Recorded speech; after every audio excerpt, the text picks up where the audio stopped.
Ciao. So, another vlog series. I am in Florence, Italy for the next 3.5 months, and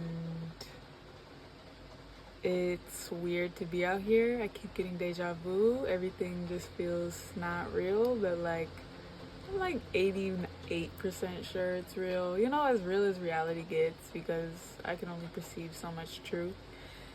Anyway, now that I'm out here, I am going to do another vlog series because I'm traveling and I have a whole reflection to share with you guys because I did this fun class where I'm actually going to turn off the fan too, but I'm going to give a messy room tour because my room is a little messy, but it's cute in here. So many thoughts. But during my class, I took a class before my fall semester started, and it was called like Empires of Exchange. It was really just us going to a bunch of churches and like sprinkle in a few synagogues and one concentration camp and act like it isn't too much. So that was the vibe of the class I took, but it was cool because I got to get a real taste of how different Italy is across the whole country. Started in Ravenna, poi andiamo a... Then we went to Venice, Venezia, e poi andiamo a Trieste, anche Paola. So my favorite city on the trip was Trieste. Just because I'm a nature girly, it was so fucking beautiful out there. Yeah, I got to swim in the sea. It was my first time in the sea. Maybe ever. This is my first time in Europe. I was blessed to go to Ghana this summer.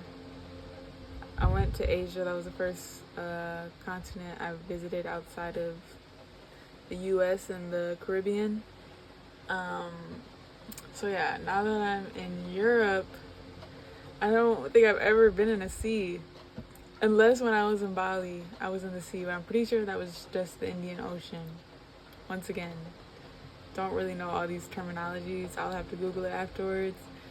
But I was in Nusa Lembongan, and I'm pretty sure that was right off the ocean. Correct me if I'm wrong. So that being said, Trieste was my favorite because the sea was just so beautiful, and it was really cool because it reminded me of like a lake in the way that like the waves were like lively but calm, but then the water was super salty and it was super clean. Like I could see in Trieste, the more northern parts of Italy towards Croatia, they have the cleanest waters of the Adriatic Sea. I've learned so much about geography already. Yeah, so you know what, I was gonna do like a showing my room, but it's really messy today, so I might just save that for another time. My first city we went to was Ravenna, and I'm gonna give it, out of 10, I'll give it a 7.7. I liked it. It was cool. Very old. And then our professor was telling us how I forgot when he said they did this, but they literally demolished any historical artifacts that were not straight out of like the 5th century, because they had such long-standing buildings. They wanted it to look like it was straight up placed from the 5th century, so they got rid of anything that was like from like the 1800s or literally anything not between like the 4th to 6th century. And that is just such a crazy concept. And it's like, yeah, that being the first city we went to, I was kind of expecting like Florence to look older, but it doesn't. It looks fairly modern. And yeah, but Ravenna, I had a great time out there. I was staying with my assigned roommate. She was really nice, and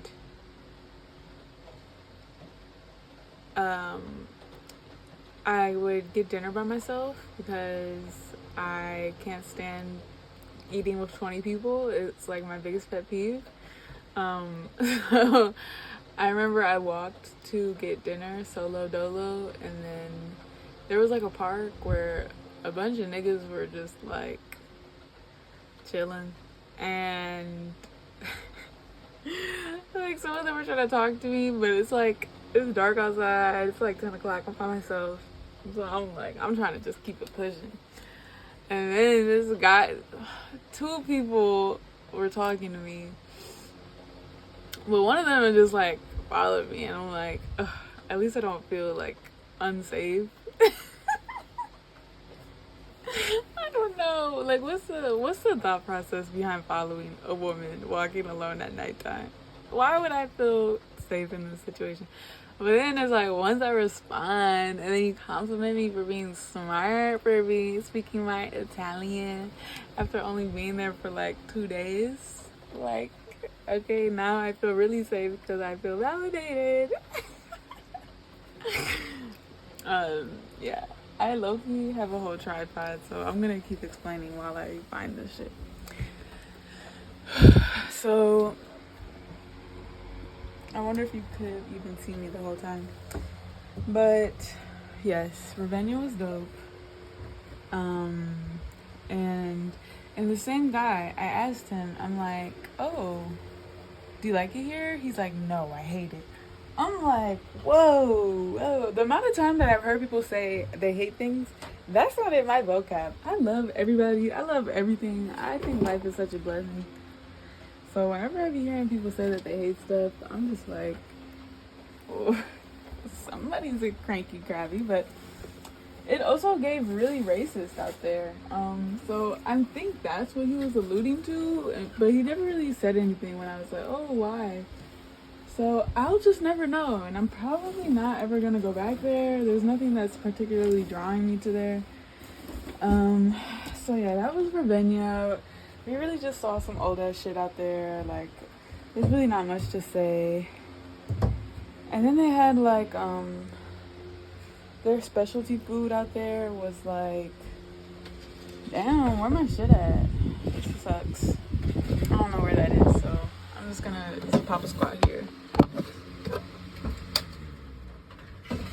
So, yeah, that was Ravenna. You can probably see like my whole room now. And it was cute. It was a vibe. Not too much that stood out aside from me asking that guy why he, like, if he liked it there, and he was like, no, I hate it. I'm like, whoa. Okay. Then we went to Venezia. Mi piace molto. Così. It's so touristy. That's not what I was expecting, but it totally makes sense. Because just think about Italy. I know when I think about Italy, I think about Venice. I don't think about Rome for real. Like you know, a little, but like word association is giving Venice for me. So there were that many people there, that many people on the gondolas, that many people looking at all the cool stuff. And it was cool. This one I would rate.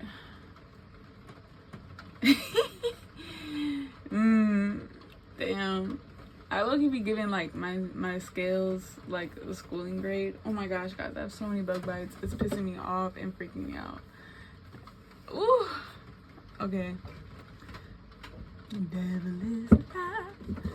Okay, I'm gonna focus on what I'm saying so I don't scratch myself. It's raining. Okay. Bro, I'm like, do I struggle to that attention? I don't know. I do. I'm not gonna lie. Anyway, Venice was cool. If I had to rate it out of 10, I really don't like that touristy shit. But if there weren't tourists there, I would probably love it a lot. Okay, on its own, like a 9. Like, concept, crazy. Art, crazy. Shit they stole, even crazier. But with the tourists, I'm gonna give it like a 7. Solid 7, because, you know, tourists, not only is it crowded, You have to hold your bag closed. One of the girls in our group got fucking pickpocketed, and everything's so expensive. Like, could not go out to eat and spend less than 30. Really 30. And that's like splitting a bottle of wine, you know. Just not my vibe. For me, when I vacation, I like a little deal, okay? I don't want to be blowing cheese on food and shit. Like, that's just so not me. And then it's just like, it's not even special. And that's kind of, okay, let me say this. When I first came out here, I thought that the food was gonna be like, just blow my mind, crazy good. I will say it's very nutritious and delicious. Okay, I would not say it's like, but it's very good. But going to the touristy shit, the food was honestly mid as fuck. Like, the first restaurant we went to, me and my friend, we got like I got like a veggie pasta. She got like some cheese, tomato, whatever. She said the cheese wasn't even like how it was supposed to be, and it was just like fine, you know. And then after that, she has a really good chicken shawarma in the Jewish ghetto there. And then I got like this, I don't even know what it was, but it was like hummus and beef. It was good. It tasted like Hamburger Helper. So it made me like nostalgic, but I didn't like that the meat was cold. I'm like, this seems dangerous. I don't even eat meat like that. Bro, they be having me eat so much meat out here. I need to make some boundaries. It's like hard for me because I'm like, I want to try everything, and then I'm like, I don't need to be eating this. Anyway, yeah, Venice. It was really overpriced. Maybe well deserved, overhyped, but just it being so overhyped, it's just too many people for me. I don't like being around a lot of people. People are awesome, one-on-one, but groups, and then I'm in a big group in a group. It was just too much for me. It was stressing me out. So Venice was just a lot. And then I love water.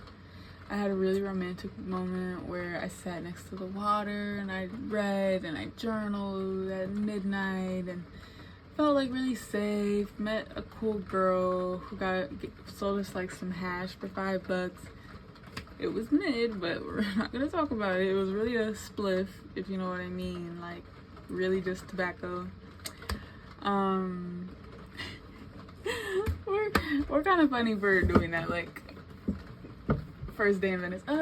Yes, hashish please. And she was really cool though. And then shout out to her because she sent us this party that we ended up going to.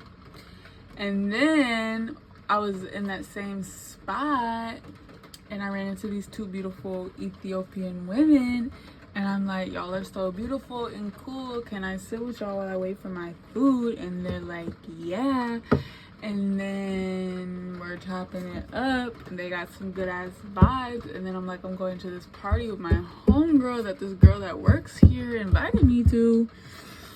And they're like, oh, I hope you have fun. And then they text me later that day. And they're like, yo, we're actually going to go out. And then I'm like, hey. So I actually had a lot of fun partying in Venice. It was so funny, bro. It was a Afrobeats party, and the girls that I met, they were like, "You're lucking out because this pot is always jumping, but it's like you're only gonna want to go on Afro night." And I think that's a good word of advice because that's generally how I party. At USC, at my school in LA, I only party at the black functions. And further, I only go to the black functions when it's when I know it's gonna be a good one. because me and my girls here, she know, we be going to a party and that shit be whack as hell.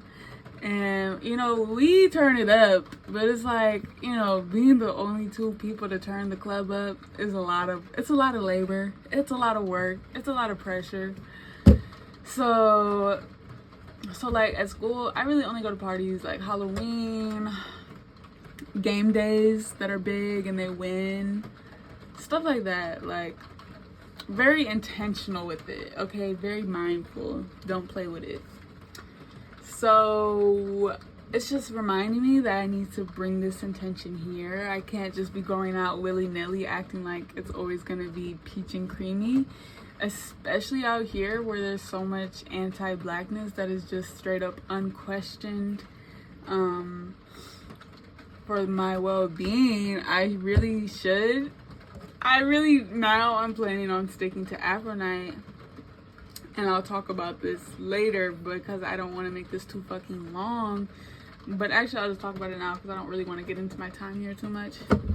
But I went out for drinks with my roommate. Sweetest girly ever. She is indeed white. And then her date, it was white. And then he had his roommate who was also white. This is my first time ever being in a white space like this. Ever. Like, I've never drank with white people, especially like I have like one-on-one with my friend or like a few of their friends. They bring some of their friends and I bring some of my friends, like it's mixed. But where I'm the only one, it was so much, bro. Because it just triggers me because it's really teaching me to stop judging people. Because when I was at school at USC, I would look at the tokens and my heart would really just break. I would be like, it's like you fucked up. So once again, I'm a growing person. I'm releasing this old version of myself. But I used to really be on some like, damn, like, like, is giving oppressed or like, what would I even be saying about tokens? It's low-key be giving like wants to be in proximity to whiteness. And just me being in this damn country, bro, it's like, why did I choose to come here? But I have my reasons, okay? And it's not because I want to be in proximity to whiteness. And you know, that being my story, I can't assume, you know, who am I to assume that a black person that is seemingly a token and within a group of white people, that's not their same story, right? Like, they don't want to be a token. They don't want to be in proximity to whiteness. They just happen to do so.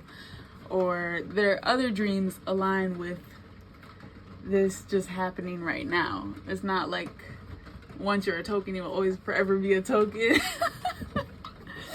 Anyway, but I didn't even really feel like a token because they were just being, not they, the roommate was just rude as fuck, racist as fuck, really just was like not acknowledging my existence, my humanity, like just like the worst energy. And I'm really, at first I was taking it personal, but it's like the only time he kind of like even engaged in talking to me was about my school, because that puts me in proximity to whiteness too.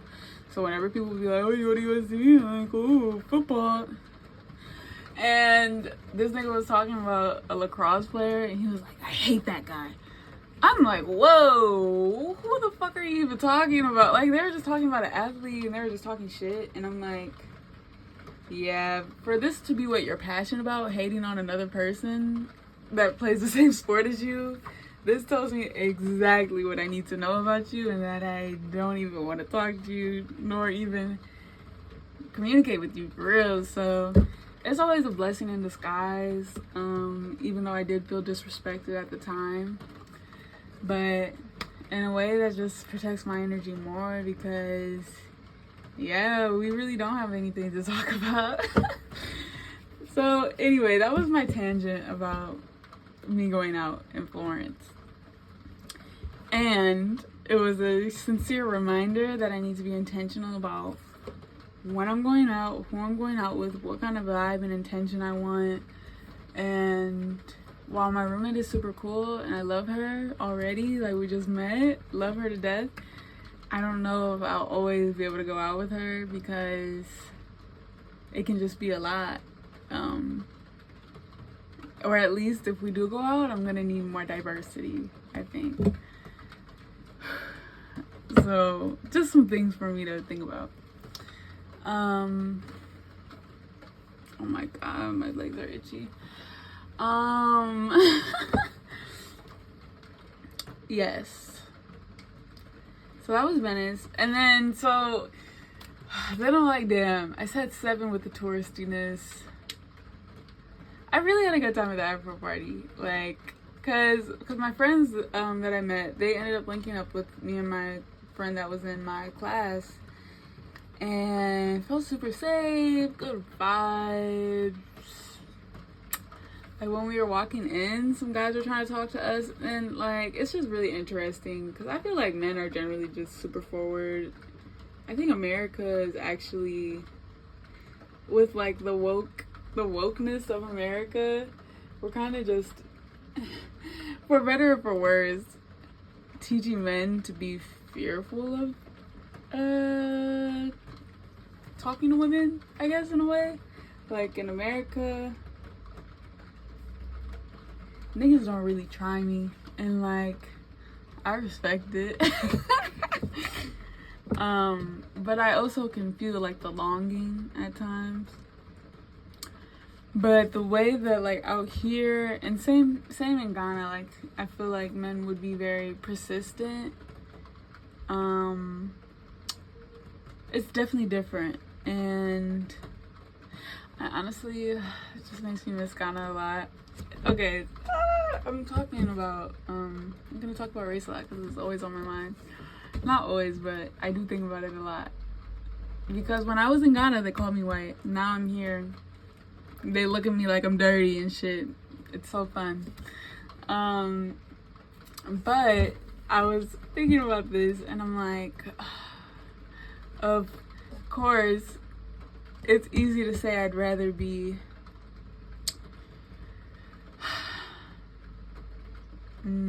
what's even the word? Like in Ghana, I looked different, right? So people knew I was a foreigner. Here, I look different. People know I'm a foreigner.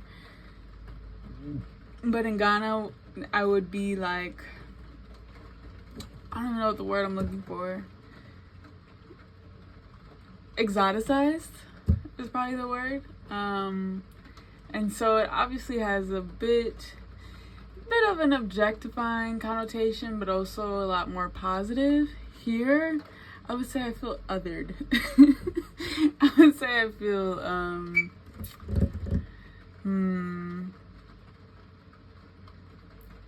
maybe exoticized is also relevant, but yeah, I think othered is like the best way to describe it. And it's just easy for me to be like, well, of course I would want to take the more privileged route, but you know, I think it's a great humbling experience. I think I definitely needed this because I know I'm a badass bitch wherever I go, worldwide, internationally beautiful. That's what I realize more and more every time I travel. And I'm so serious. But here it's like I'm gonna get a lot of dirty looks because racism is really an illness, and this is what I was thinking about, bro. But I'm really gonna get off this topic. But yeah, I wrote such a beautiful poem, and I know I'm talking already so much, but fuck it, it's my life. I was just thinking about how race is truly an illness. It is really about the suppression of consciousness, the denial of unity and oneness, because I personally believe that consciousness is that we're just all one being. I think in some ways maybe we're all together create God. Maybe God just created all of us and put her essence into each of us. I don't really need to know the specifics of it. I just know that we're all connected. That's all I know. And so to stratify, try to make these boxes, other people act like you're above, stronger than another, is really just like, it's only hurting self and other, and it's really just creating distance from the connection that is indeed inherent. So I wrote this. It's called Running to War. Race is merely comparison to self. Racism is the delusion rooted in refusal to see truth, see self in other. If we come into this world blind, would consciousness have already transcended? Will there finally be clarity in our irrefutable connection? You are I, and I is we, yet your I is not true. Eyes do not see truth, just projections and hallucinations filled with assumptions based on memories. This race to the truth surely seems long. When we finally arrive, surely we'll die.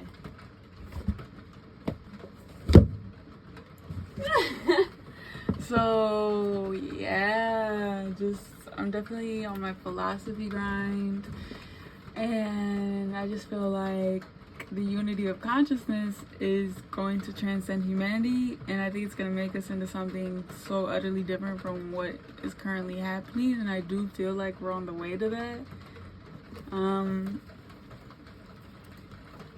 And so when people be racist, I'm like, yeah, you're actually like ill. Like, this is a disease in your mind.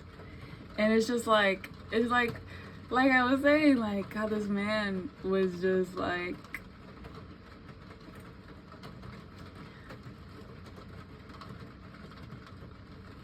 so unwilling to see me as a human in this space.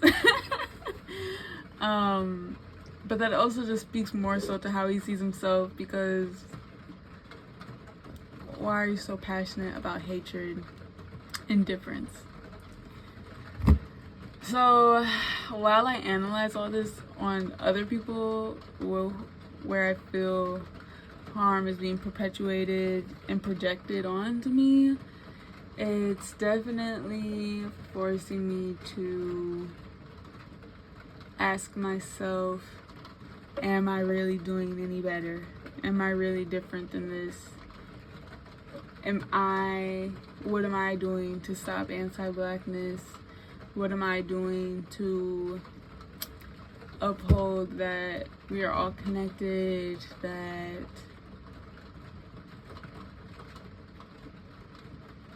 that we need to end war? What am I doing?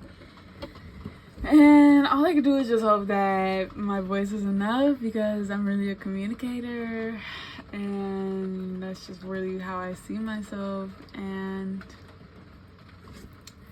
yeah, that's kind of my rant on race in Europe, week 2. I'm not gonna lie, James Baldwin made me think this show was gonna be so much better, but I feel like the illness of racism in America has definitely spread here. You know, and obviously it's a symbiotic relationship where they probably be passing this shit back and forth, but I could just imagine during his time that there weren't a lot of black people, so they just saw a person and they're like, okay, a person. Now, at least in Italy, they have a lot of migrants, and it's just the same xenophobic bullshit that you see in the States. And I'm like, oh my gosh, I know where you got this blueprint from. So yeah. Also, my class was so annoying, because why was there a white there was like a bunch of brown niggas in the park just straight chilling. Some of them was like laying down, a lot of them were playing a game, talking, vibing, friendly as can be. And this white bitch I'm sorry. I'm trying to stop calling bitches out their name, but they make it so hard, and I'm like, ugh, I guess I wouldn't like it if someone called me out my name, even though I'm ignorant too sometimes. She was like, that's not, because the hoes leading us, they didn't even know where the fuck we were going. So they literally had us walking in circles around this park. And it's just really embarrassing, really, at this point. But I'm never embarrassed because there's no mistakes. And they were like, let's not walk back through the park. I'm scared. Something stupid like this. That's not even what she said, because I don't even remember what she said, but I'm just gonna let this go because people are just ignorant, and I'm trying to embrace the reality that I can't force people to see the truth, and that I don't even want to expense my energy on trying to make them do so, because who fucking cares? Like, I'm trying to focus on the uplift of my consciousness and helping those that want to also uplift their consciousness. Someone that's saying racist things, they don't want the upliftment of their own consciousness, so I'm not gonna be the one to force them. Okay. So yes, when we went to Venice, we also went to Torcello Island, and that was dope. I really liked it there. It was really beautiful. We literally went for like half a day. It was cute. We saw like one thing. We weren't supposed to take a picture. I took a picture. Only because my professor was like, you can do it if you want to. And I'm like, don't tell me twice, because fuck 12. And guys, like, oh my gosh, why are we taking so much money and resources to preserve churches that nobody even really be praying at? I'm sorry. Some of them do, okay, and like, fine. But I'm like, having 124 karat gold, 100 pounds of that shit, who is that for? Is that really for God? Why are we all taking pictures of it if it's for God? Like, explain that to me. And if it's just losing value by sitting there, what is this really about? Like, I straight up just do not understand it. And it was really pissing me off, honestly, because you see all these, like, people, I don't know if they're homeless, but there were like a lot of people at the park. It would be like all night, right? Obviously, there is a need for support. Italy has an aging population. They need laborers. This money, this vast wealth could go anywhere, and it's just stuck here forever. All these hundreds of thousands of churches. And I just don't see this being sustainable for the future. So that's kind of was eye-opening for me. I've never visited a Catholic church before in my whole life. So this is my first time going to some. And Jesus Christ, were they vastly wealthy. But it's ironic because my professor is like, yeah, this money just sits here and it doesn't move. So, like, they're not even really that wealthy, but they are wealthy in terms of assets. It's just fucking weird. And money just isn't even real, so it's just such a waste of energy, I feel like. So that a bunch of tourists can take pictures of it, you know? Because it's like, if it's like fucking, I don't even know. Religion is weird. Humans be obsessed. It'd be a lot. And it's like, what are we doing for our fellow humans now? Nothing. And what are we even doing for ourselves now? Even less. So I feel like there just needs to be a reevaluation of the expense of our energies and our intentions universally, honestly. So that kind of was my main takeaway from Venice, because the city is so old, similar to Ravenna. Like, they try to make it like time capsuled, and it's just fucking weird. Yeah, so that was Venice. It was cute. I love water, so that was my favorite part. But the water was dirty as fuck. Like, you can't swim in it. And then we went to Trieste, and Trieste was a vibe. I told y'all I love the sea. It was beautiful. I'm a nature girly. There's hella trees. That's where we went to the concentration camp. It's like the only concentration camp in Italy. And you know, rest in peace to everyone that lost their lives.